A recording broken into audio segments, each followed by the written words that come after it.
As I meet more entrepreneurs, they absolutely don't have the highest IQs. If knowledge matters, every PhD would be a trillionaire. So what they didn't teach me in business school, they didn't teach me in undergrad, is that action matters. Before you can go 0 to 1, you have to go -1 to 0. And people don't think about this, but most people don't start because they're scared. It's a biological response which is outdated. I actually think in most cases, it's not an inability issue, it's an inexperience issue. Like anything in life, how do you get experience? You learn and you front load. My biggest piece of advice in self-learning is do something more, do something better versus going for after the shiny object. Do you think the mindset to be an entrepreneur is an innate, natural thing that you have or you don't? Or is it something that can grow? I don't think you're born an entrepreneur, but I think what happens is you're surrounded by people, like you're the average of the 5 people you spend the most time with.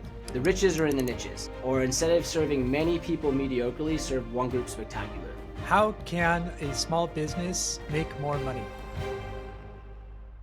Well, Arjun, thank you for joining us on our podcast.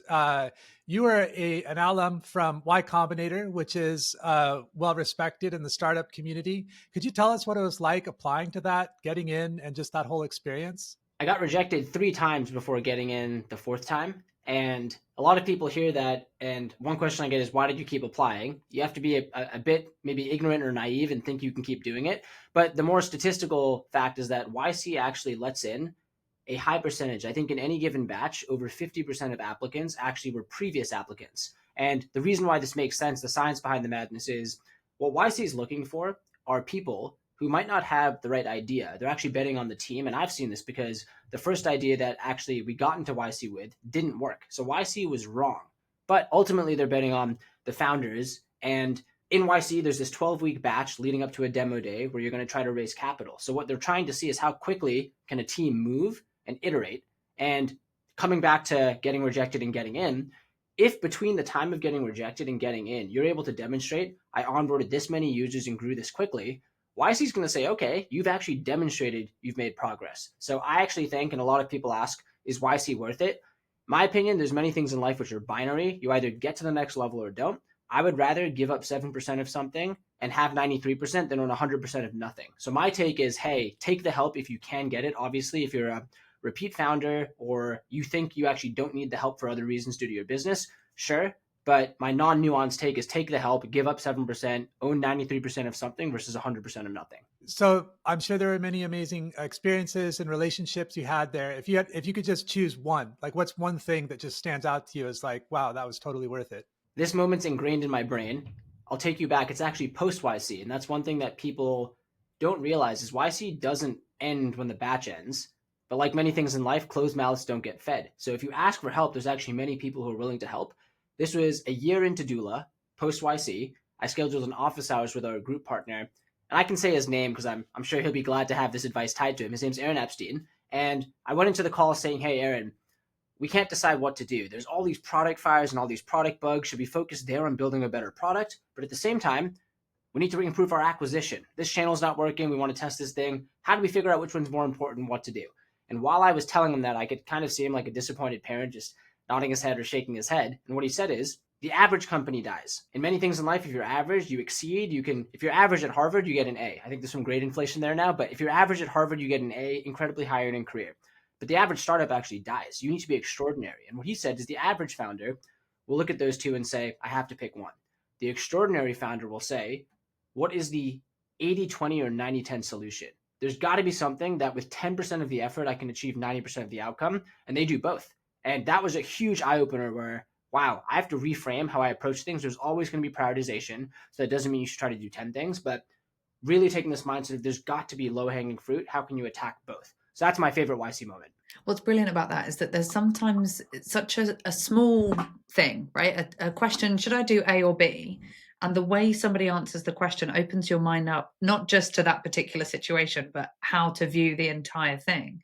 What have you found from being a founder yourself, and let's say in doola, any lessons like that you can think of that were small but high impact? I'm trying to think of one. There's probably too many. I'll give a recent example of I call them these moments of clarity when you see the world a different way. And I won't take credit for this. I learned it from this book called High Output Management by Andy Grove. Incredible read. One of those books where I read it and said, I should have read this 4 years ago. Would have solved so many problems. But the moment of clarity came from, if someone isn't performing in their job or role. Could come with me, could come with someone at the company. There's only two reasons.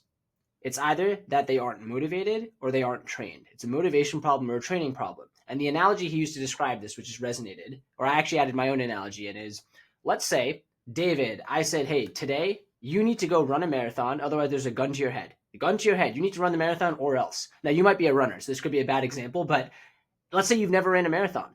You're going to finish the marathon. You'll crawl if you have to, but you will finish the marathon. There's a gun to your head. That's motivation. Now, I'm not saying hold a gun to people's heads, but the point is, hey, there's a level of motivation that can get you to take action. On the other side, Becky, let's say I say, here's a chessboard. Magnus Carlsen, who's the grandmaster, pulls up on the other side. Gun to your head, you need to beat Magnus Carlsen. Now, you might be a chess prodigy. If you are, this example doesn't work, but doesn't matter how motivated you are, you're not going to beat Magnus Carlsen. That's a training issue.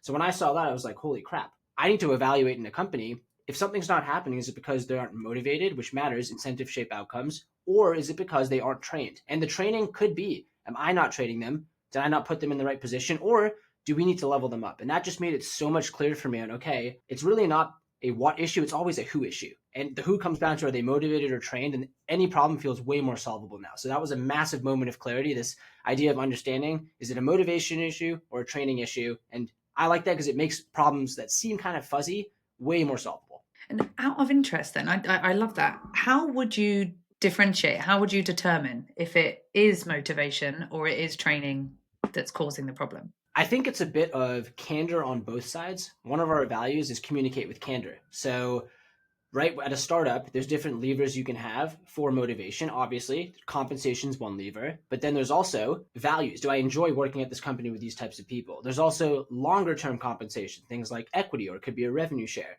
Then there's the idea of being stretched or challenged. That's completely outside of extrinsic rewards. It's more of intrinsic, this self-actualization. I want to improve the version of myself today. And I think part of that comes from asking people what motivates you. When I actually do podcasts, we have a podcast called the 15-Minute Founder. I'll ask people, what motivates you? Is it money, power, pleasure, or fame? And I don't think there's a wrong answer. Everyone has something that spikes. So from that perspective, I think asking someone is never a bad thing. And that comes out from in an interview asking, why do you want to work here? Or I like to ask, when's the hardest you've ever worked in your life? Because people will say why they did, and you'll get a sense of what motivates them.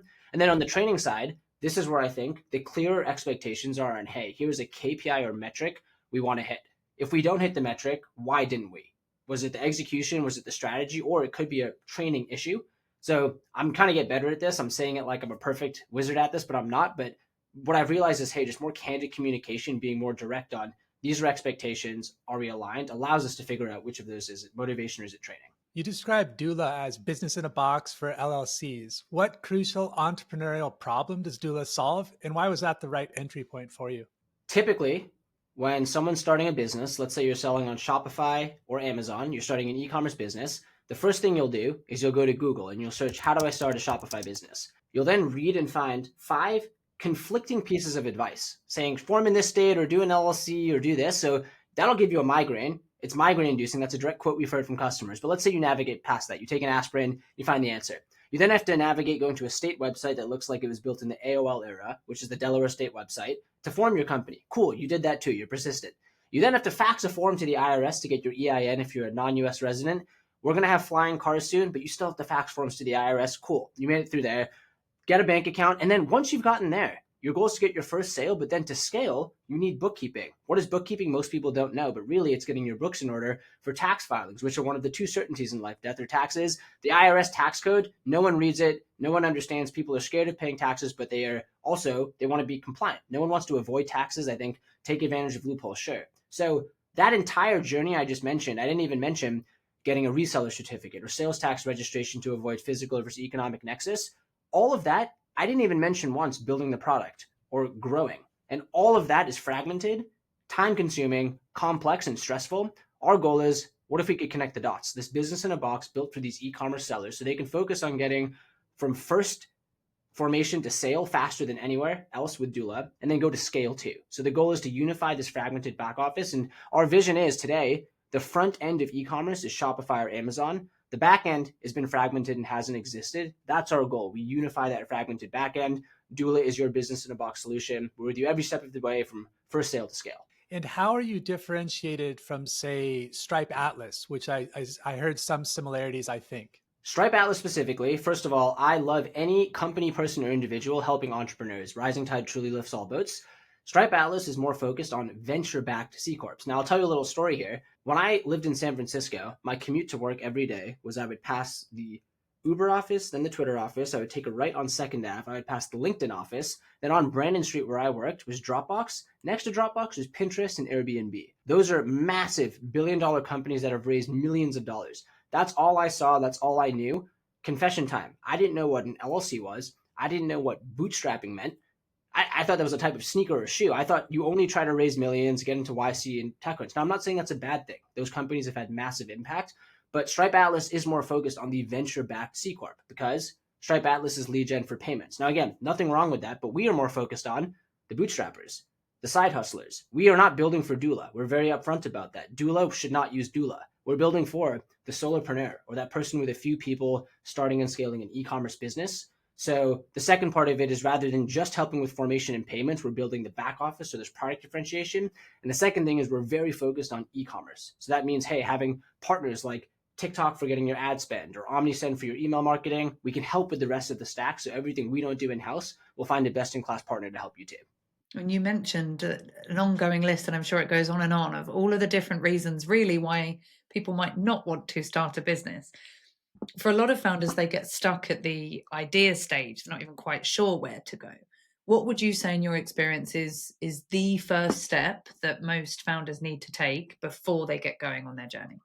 I love that you brought that up. A lot of people talk about going 0 to 1, which is product market fit. And usually thresholds of that are reaching $1 million of ARR or annual recurring revenue, or just revenue, or a certain usage metric. But I actually think before you can go 0 to 1, you have to go -1 to 0. And people don't think about this, but I think there's two parts of the -1 to 0. There's the practical and the tactical, or there's the tactical and the mindset. I'll put it that way.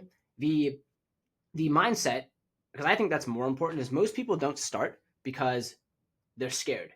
And really what they're scared of, because I've gone through this and I've talked to others, they're scared of what other people will think. And it's usually very intimate. It's what will my parents think? What will my partner think? What will my friends think? My friends will make fun of me if this fails. It's really intimate. And the truth is, it's a biological response which is outdated. And it comes back from the hunter-gatherer days when you needed to be part of the tribe. Otherwise, if you sleep outside of the fire ring, you get eaten by a hyena. Like, it sounds silly, but there's a reason why that adaptive habit served us then, but it doesn't serve us now. So you have to break over that. You have to say, I'm going to ignore certain people. It might be friends, it might be family, but I'm going to ignore them because I see what I want to do here. I need to surround myself by different people or just ignore them for now. The more tactical is so many people don't start because they think, I'm not a lawyer. I don't know what bookkeeping is. I don't know how to build a product or write code. So they just stop because they don't think they're cut out for it. I actually think in most cases, it's not an inability issue. It's an inexperience issue. And like anything in life, how do you get experience? You learn and you front load. You put in volume, you put in reps, and anyone in life, to be good at something, you have to start bad. So the people who I think succeed, they start bad, but instead of being dejected, they're like, cool, I'm on the right path here. Like, I'm bad at this thing. That's amazing. Now I know if I stick with it, I'm going to improve. So I'd say the mindset's important, the tactical is important, and our goal is to really help with the tactical, where if we can make it Staples button, click button easy to start and scale this business, like literally that was easy, like the Staples easy button, we increased entrepreneurship globally. And I can't think of a more fulfilling impact we can have or a dent we can leave in the universe than creating more entrepreneurs around the world. How should people who need funding pitch their business to investors?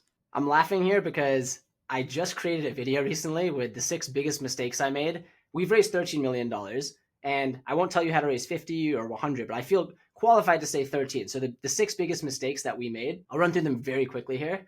The first one was, and I'll go through these, you need a CRM. So systems are greater than goals. If you want to raise money, you can just reach out to people, but without tracking. It's like a sales process. You need to move people through the process. The second is, a lot of people will say, hey, I can't find an investor. And then I'll ask, how many people have you reached out to? And they say, I've reached out to 20 people. And then I'll say, one of my mentors taught me this thing called the rule of 60, which is it takes 60 conversations to get 1 check, which means to get a conversation, let's assume you have a 33% email to reply rate, which is really good. That's world-class. That means 180 conversations to get 180 emails to get 60 conversations to get 1 check. So you can't even say you haven't failed until you've given the criteria to fail, which is 180 outbound. So that's the second thing, this rule of 60. I realized, holy crap, I'm not doing enough volume. The other one is this rule of 55, 38, and 7, which is that there was a study done by a UCLA psychology professor. When it comes to human communication, 55% is body language. Before you've even said a word, your gait, your structure, that is what communicates actually right at the bat. The next 38% is your tone of voice, not even what you've said, but your inflections, how your voice sounds. The final 7% is the words. So 93% of human communication is nonverbal. When I heard that, it completely reframed how I prepare for calls. I now stand up on any sales or podcast call because automatically I have more energy. So I'm standing up right now.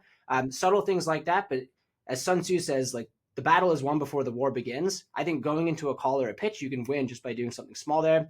I'll share one more just because I won't go through all of them here. The last one I'll say is believe the no, but ignore the why. And this, I learned this, or I had this moment of clarity when I talked to an investor who said, people don't like to think this, like they might think investors are robots, but it sucks rejecting a founder because you have a founder who is ignoring their friends and family who are maybe chirping at them, going out and putting everything on the line to say, hey, will you invest in my business? And you're saying no, which effectively says I don't believe in you. That can be crushing. So investors also are humans. They don't like it too. So what I've learned is that they will come up with so many reasons. The easiest reason is ghosting, not saying anything, because it's hard to give that feedback. So most times we've gotten ghosted, but then people will say, I'm sick, I'm on vacation, there's a conflict, I don't think the market's big enough. They might be making something up, but you should believe the no, they're saying no, but ignore the why, take it with a grain of salt. So I hope that's helpful, but I've made all those mistakes and I share them because I hope others can avoid those going forward too. That's super helpful. Thank you. How can a small business make more money? I'm assuming for a small business to make more money, they're making some money now. So let's take it that way. You're making some money, something's working. The easiest way to make more money if something's working is counterintuitively don't do anything new. So a lot of people are like, wait, why shouldn't I go try this channel or go do this new thing? But if you have something that's actually generating money, typically what you really need to do is do more of it. Literally, like, are you doing 10 sales calls per week? Why don't you do 20? Is it a time issue? Like, it could be as simple as that, just doing more. And all of a sudden you've doubled. Or, hey, to do 20, I don't have the bandwidth, so let's make a hire so we can do 20. Okay, doing more or doing it better. So I'm doing 10 sales calls per week and I'm only closing 1 in 10 people. What if I could close 2 out of 10? I've just doubled right away there. So before we even think of doing anything new, massive mistake I've made, can I just do more of what we're doing or doing it better? Because it's so easy to get the shiny object of let's go try that.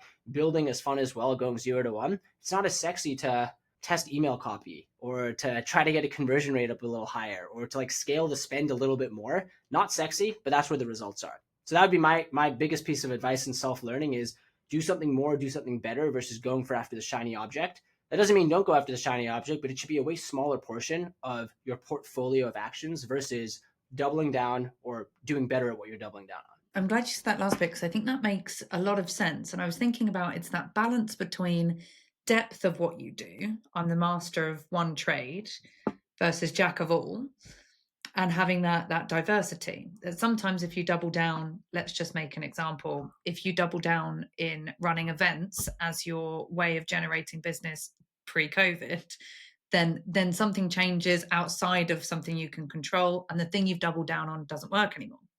Whereas if you have a bit more diversity, you're a little bit more hedged, shall we say. But if you go too far into the diversity and you're not doubling down on any of those things, then you do none of them really well. So how would you balance those things? What is there a percentage of action or time that you think should be in one bucket or the other? How would you do that? I don't have the perfect answer, but as you describe the diversity versus the picking a single thing, there's this really, it's a machine learning framework of explore versus exploit, which is there's like a formulaic method for how much should I try new things versus doubling down on. I do like to tend to think that like most things in life, there's this distribution called the Pareto distribution, which is where 80% of the outcome comes from 20% of the results. And I've seen this so many times, like eerily, we were looking at this today. From all of the partnerships we've ever done, it's eerie how close this is. 80% of the revenue comes from 20% of the partners. And I see this in so many things. In my workload, like there's probably 20% of what I'm doing, which is driving most of the results. And you evaluate, you strip, and then continue to see that. So I would say if you're starting, pick 80-20. 80% existing, 20% new. And then do that for a quarter and then evaluate, hey, what's driving the results? Pare it down, like strip what isn't working and then test again. But that's how I generally advise is like try to not, it's nature. I guess somehow this ties to nature, the Pareto distribution, like the Fibonacci sequence, whatever it might be. But 80-20 is what I would think is a starting point. And obviously you could tweak it from there. What are some productivity hacks you would recommend for people looking to get more done? I have two. The first productivity hack to getting more things done is know what you're doing the night before. Sounds very small, sounds very silly, but what I will do at the end of each day, and you can do this on a weekly basis or daily basis. I think it matters on cadence, but let's just use daily. End of each day. If you know the night before what you're working on the next day, you can just attack. And I think my favorite analogy for this is making things easier, reducing the friction. Let's say you had a hose of water going into the wall, like a water hose, and the water is just trickling out. So you go to the faucet, you just keep turning the dial. That's like turning up the intensity, motivating yourself to work harder, drinking more coffee. When in reality, if you just look, you'll see that there's a kink in the hose in the middle. And all you have to do is unbend the hose. And you don't need any more intensity. So I view preparing your to-do list the night before as unbending the hose. I don't need to drink more coffee or, I don't know, like go through this crazy ritual to start working. Just pick my to-do list the night before. That's the first thing. Been a huge unlock for more productivity for me and focus. It's like read the map before you start climbing the mountain, or ounce of preparation, pound of cure. The second thing is the 2-minute rule, which is if it takes 2 minutes or less to do, just do it. Used to be times when I would, analysis paralysis, any task, put it into the perfect tagging system. Now I'm just like, hey, if it takes 2 minutes or less to do, just do it. I think Ben Franklin had a quote on why wait till tomorrow if it can be done today. He said it more elegantly, but that would be my advice is 2 minutes or less, do it. However, I would say for the first day or week you do this, actually set a timer because you always overestimate how much you can do in 2 minutes. Then you'll get to start a sense of what a 2-minute task is versus a 20 or 2-hour task. So plan your to-do list the night before in the 2-minute or less rule. Those have been the two biggest hacks for me. Great. What business advice would you give someone that they would not learn in school? A shy genius gets crushed by a bold, dumb A asterisk asterisk. They don't teach you that in school. And I'll use my own example. I went to the University of Pennsylvania. I studied mathematics and statistics at the Wharton School of Business. Very candidly, in high school, I did pretty well. So I thought, hey, I'm doing pretty well. Go to college, get smacked in the face. Holy crap. There are people's brains who just operate on different levels. Like I thought I worked hard. Holy crap. Entirely different playing field level. Way smarter. People way smarter. And the thing I've learned now is that as I meet more entrepreneurs, they absolutely don't have the highest IQs. They don't. Like IQ doesn't matter. Also, knowledge doesn't matter. If knowledge matters, every PhD would be a trillionaire. Not the case. So what they didn't teach me in business school, they didn't teach me in undergrad is that action matters. And I don't know why this is the case, but the shy genius, they're shy. They're smart, but they scare what other people will think. They don't take the action versus the bold, dumb A asterisk asterisk. They're bold. They take action. Maybe they're too dumb to care, or they just don't care, but they take action. So that's not really taught in school. And I think in school, you're taught like, how do I optimize for what the professor wants? Taking the class, getting the grade. There's no hacking product market fit. If so, everyone could be an entrepreneur. It's hard. You're getting punched in the face. You're doing things where people are probably chirping at you, and taking action is the biggest thing. I think about that line so much of, am I being a shy genius or should I just be a bold, dumb A asterisk asterisk? I think that's so interesting because in school, probably all over the world, definitely in the UK and I'm sure in the US, we are taught to be employees, right? You don't challenge the authority. You don't try and do something differently. You're meant to behave in certain ways and not ask certain questions, and certain questions you can. Whereas entrepreneurship is the opposite of that. It's challenge what's there. It's push the boundaries. It's be okay if everybody disagrees with you and push those things. And it comes back to mindset. Do you think that's an innate? So I always wonder this. Do you think the mindset to be an entrepreneur is an innate, natural thing that you have or you don't? Or is it something that can grow or that could be taught? I 100% think, and my mind's changed on this, that it is nurture versus nature. So your environment more than who you are individually. Now, that being said, you could have certain predispositions genetically, but I do think, and I think of this study, which again, this is a study, but I've also seen it. They took students in a middle school math class and they put students into a gifted math program versus the normal math program. But here's the catch. They randomly put students in both groups. So it wasn't because a student was actually more gifted or tested higher, but they randomly put students into both groups. And you can probably guess what happened. The students in the gifted program did better because around them, they were told you were gifted. They were treated like they were gifted. They were probably pushed harder versus the people who were said, oh, you're not gifted. And I think in entrepreneurship too, I don't think you're born an entrepreneur, but I think what happens is you're surrounded by people. Like I think being in San Francisco and seeing those buildings on the workday that helped shape, hey, those were normal people. Don't get me wrong. Incredibly hardworking, ambitious, strategic thinkers, could raise capital, could think of product. They could do all these things, which you can't just out of a box download. But I do ultimately think that you're the average of the 5 people you spend the most time with. And I've seen this loud and clear when I was in San Francisco. The house I lived in, every single person is now an entrepreneur. That doesn't happen by accident, but one person starts and you realize, oh, I maybe can do that too. Now everyone started their own company. And I have other friends where all of them are in private equity or all of them are lawyers. So if you actually just take a sec to think, hey, do my friends like to read? You probably like to read. Do my friends like to go on runs or hike or lift weights? You probably do too. Do your friends like to do destructive or bad habits? You probably are more likely to do it as well. And I think the same thing goes. If you're surrounded by entrepreneurs, you're more likely to be an entrepreneur too. What's your message to someone trying to become a multimillionaire in today's world? I think the very first thing for someone trying to become a multimillionaire is you have your goal, which is fantastic. That's one thing which I used to underestimate is clarity in what your goal is. So what is the goal? Multimillionaire? Why is it the goal? Is it because, hey, there's this amount of income I'd like to make each month so that I can have freedom to do what I want? Or is it, hey, the goal is to prove that this person wrong or prove this? Whatever it is, knowing your goal is, I think, the very first thing. Now, if someone wants to become a multi-millionaire, the second thing, and I've seen this so many times now we've worked with over 10,000 customers from over 175 countries. Some people hear that and say that's impossible. That number is too big. But the best entrepreneurs I've seen, they break it down. So even if we were to take 1 million as the goal, if you wanted to, and we can do some very rough math here. So you want to make or become a millionaire, $1 million business. If you sell something that costs $200, you need to have 5,000 customers. Now that can still sound scary. That's 5,000 customers, but what if each of those paying you $200? What if they each paid you per month? So now that's 200 people paying you $16 per month. So you need 5,000 people paying you $16 per month.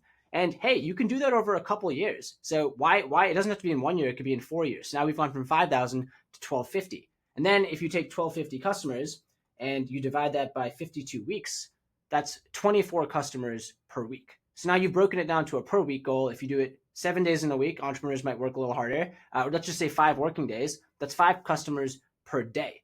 And you're selling a $16 product, 5 customers per day. If you do 10 calls and can close half of them. So you've taken, and the overall message is you take this massive problem, you break it down and reconstruct it into a daily goal. And that's why I do think ultimately systems are greater than goals. Every Olympian wants to win gold, but not every Olympian has the same system or training. Favorite example of this, Michael Phelps, incredible genetics, trains really hard, but not many people know he trained 7 days a week for 7 years before he won 8 golds in Beijing. And he said, there's 2 days on weekends. If I do that for a full year, that's an extra 104 days. If I do that over 7 years, that's 728 extra days. I'm going to win. I'm just doing more output on training. So having a system and breaking it backwards is, I think, the biggest thing. And I actually do believe that anyone can achieve it. Some people might do it faster. Like if you truly focus on the system, it might take you 60 years, your entire life, to become a multimillionaire. Yeah, other people might do it in 2 months, but that shouldn't mean that you should feel discouraged. I think with enough time and focus, you can do it. That's really interesting. It's almost like the inverse of compound interest, how people are unaware of how much they're paying in like credit card debt, for example, but you can actually use that to your advantage to achieve your goals at the same time. Love that. If you had to restart Doola tomorrow, what's the one thing you do differently? There's 100 things. I'll pick one, but there really are so many things. The single biggest thing would have done differently, and this is what I would put into one of the buckets of these unteachable truths where everyone says it, but you have to learn the hard way, is the riches are in the niches. Or instead of serving many people mediocrely, serve one group spectacularly. And that's actually to serve many people. The trick is you serve one group and you say no to everyone, but that's actually the faster way to serve everyone. So with Doola, when we started, anyone from outside the US who wants to start a business will help you. A C Corp, an LLC. We even tested some DAO LLCs. That's a new crypto type of entity. All states in the US, all countries. Fast forward to today. Okay, it actually worked. We've done over 10,000 businesses, 175 countries. But we would have grown faster if instead we said, here is one specific type of company and niche from one country that we're going to work with. And today, the evolution of that is we're very focused. It doesn't mean we say no to other businesses, but we're very focused on building a spectacular world-class product and marketing in innovative ways towards e-commerce entrepreneurs, specifically on Shopify and Amazon, doing 10 to 100K per month. That's because they have a pain point. If they're doing 10 to 100K where they need bookkeeping, tax optimization and savings actually matters at this point. And we found that there's a big hidden opportunity, we believe, for a specialized focus solution for those entrepreneurs. So in hindsight, I'm like, what if we just started with that focus? We'd be growing even faster now. So riches are in the niches, many mediocrely, a select few spectacularly. Even now, I question, should we just focus on Shopify versus Amazon? 10 to 100K is a wide range. Why not 20 to 40K? So I think there's always levels to go deeper and deeper, and the well is always deeper too. I think it's very hard as an entrepreneur starting, but I need revenue. Take it from anyone. But by taking from everyone, you actually get distracted and can't go as deep and build for a special someone. So that was looking at hindsight, what you would do differently. So now looking into the future, I think the plan is to serve 1 billion LLCs, isn't it? So how do you plan to do that? What are your plans for growth in that way, to also maintain the quality of the offering without diluting it as you get bigger? The goal or mission is to reach 1 billion founders. Now, I would love to help people start 1 billion LLCs, but first goal is to reach 1 billion. Now, the reason I say reach 1 billion is because, one, that's an insane goal on its own, to reach 1 billion people, which means, in today's day and age, you have content at your disposal. You have marketing, so it's possible to do. We've had certain pieces of content or months when we've had tens of millions of impressions. So the goal, of course, is not just impressions, it's having leads or the right type of customers you can find value. But if we can reach 1 billion with the right quality, I think that's a really good quality metric.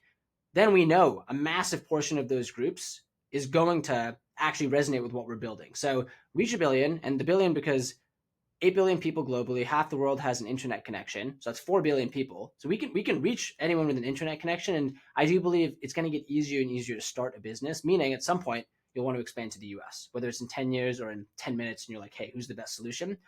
So our goal is to maintain the quality. And I think it's so important. It's hard because I do think quality has or quantity has a quality on its own, and the only way you can learn is through repetitions. I have to share this example, which this hit in the head for me here, where in a college pottery class, the professor said to half the students, end of the quarter, you just have to create one piece of pottery and submit it to me. That's all you're graded on. And then the other half was create as much pottery as possible. Like, the quantity is all that matters. And the crazy thing was, the group that did the quantity created the best quality by doing more. So I've just seen that too. Like, I know I need more volume to really learn, but to have quality metrics are important. So I'll give you an example. This is something we messed up recently. We had a goal where we were creating 50 pieces of content on our blog every month. It's like a really, really good clip of content. Cool. Inputs working, quantities there, but we weren't seeing the first touch conversions. So then we had to repause and say, wait a second, maybe we shouldn't do 50. Let's drop it to 15, but increase the quality. Like, we saw that was too much quantity and quality was actually falling. So the tactical answer, I would say, is for any quantity metric, because you should have quantifiable, measurable goals, have a secondary quality metric. And I wouldn't say just have a quality metric of conversions, because then you wouldn't know what the right input metric is too. So I think you need two hand in hand, a quality and a quantity metric. That actually reminds me of what you said earlier with, using clean language, that someone who acts is going to outperform someone who pontificates. However, I think for optimal outcome, you would learn from the data that you're creating from your action, instead of like just mindlessly acting. I've got this to-do list, I just got to clear it. That's great.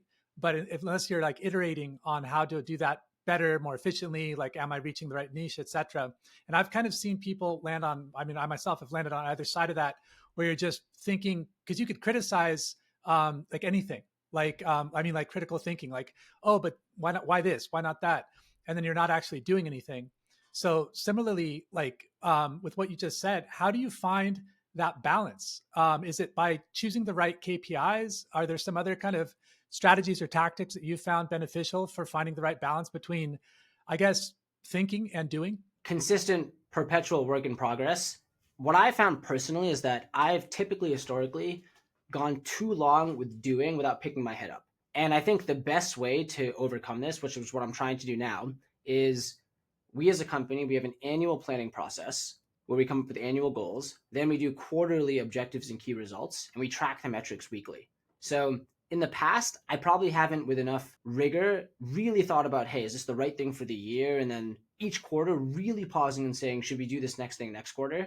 But I do think it's about being disciplined or strict. And that's a business example, but I think the same thing applies to personal life, where your annual health goals, quarterly, and then daily or even weekly, what am I tracking too? So I do like that framework. If there's certain questions that you'd want to look at on an annual basis, certain things on a daily basis or weekly or quarterly. So like I'll use a health example here. Annually, I want to run a marathon this year. Okay, cool.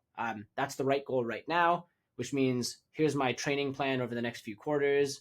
which means per week I need to run this many miles, and then down to the day level, 3 running days with 2 recovery days. Cool. And then now you can actually each week see if you're hitting things.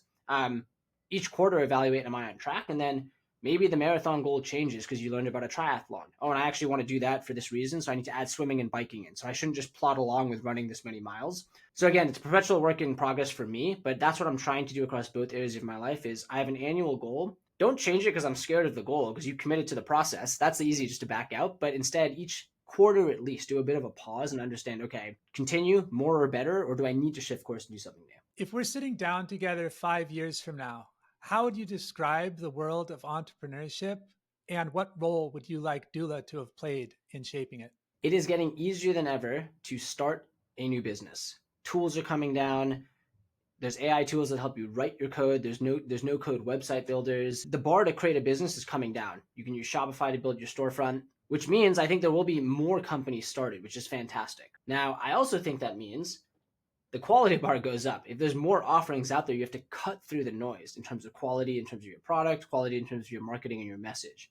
So 5 years from now, I think there'll be more companies being started, which I think is fantastic, because entrepreneurship is, I think, a way to express yourself. It's a way to have an impact. It's a way to build something bigger than you and leave a dent, I think, because it's something that's bigger than yourself that can go on into the future, generations beyond you're there. How would I see Doola fitting into that? Our goal would be, we are part of the enablement, that entrepreneurship enablement that makes it easier to get your company not just off the ground, but to scale it too. So 5 years from now, what we talk about as a team today is when someone's starting an e-commerce business, they'll say to themselves, okay, am I building my own brand? If so, I'm going to go on Shopify because it's direct to consumer. Or do I want innate distribution through Amazon? Then I'll go to Amazon. Okay, then I'm going to actually, your website's built through Shopify too. So, hey, I got things covered there. I'm going to use this company for my bank account, for my back office, just Doola it. Like literally, we become a verb or a noun. Like I'm going to Doola it, and that is the category. Shopify, Amazon, Doola is that backend. So I think it is achievable because it can sound insane, but think about verbs we use today. I'm going to Uber there, or let's Airbnb it, or I'm going to Google it. These are companies that just became part of the vernacular. And the reason why, again, it can sound insane, but I think you have to be a bit delusional, is that there isn't a verb today. So someone's going to do it. And our belief is, hey, why not us? I like that. My goal is to become a verb. You gave some amazing advice, really kind of encouraging and insightful. Is there anything that was left unsaid that you'd like to close with today?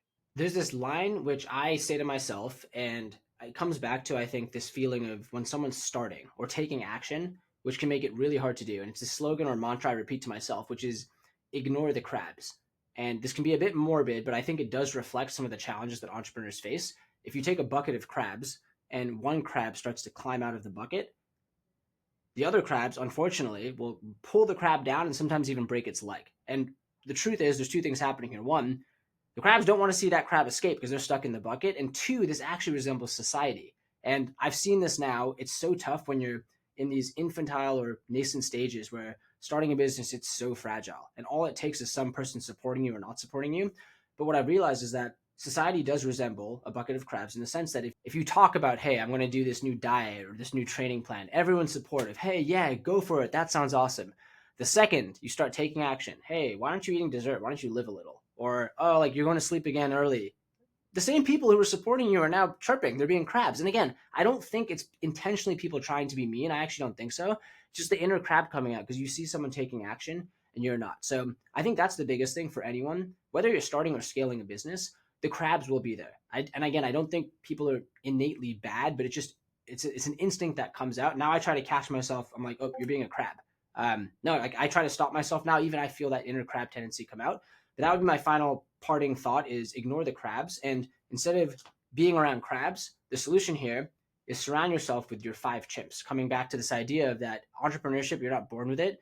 If you take 5 chimps in a zoo and you study 4 chimps, it's eerie how much you can predict the behavior of the 5th chimp. If the 4 chimps like to eat a certain time of day, the 5th chimp will. If they wake up late, the 5th chimp will. If they like to read books, the 5th chimp will. Whatever it is, you're the average of the 5 people around you. So ignore the crabs, find your 5 chimps. And you can do it. I love today. There's technology. Your chimp can be someone you listen to on a podcast. It can be a social group you're in, but ignore chimps, find your 5 chimps, and you have to believe in yourself ultimately. So I hope that resonates. That really resonated with me, and it makes things which sound unsolvable a bit more solvable. Love it. Where can people follow you? Where would you like to direct them? Doola.com. If you have any questions about starting, scaling your business, formation, bookkeeping, and taxes, we offer free demos to anyone. And I'm available on social at Arjun Mahadevan. Would love to be a small part of the journey in any way. So please reach out. And I'm rooting for you at the end of the day. I think anyone going for it, shooting their shot, life's too short to not shoot your shot. So again, ignore the crabs and find your 5 gems.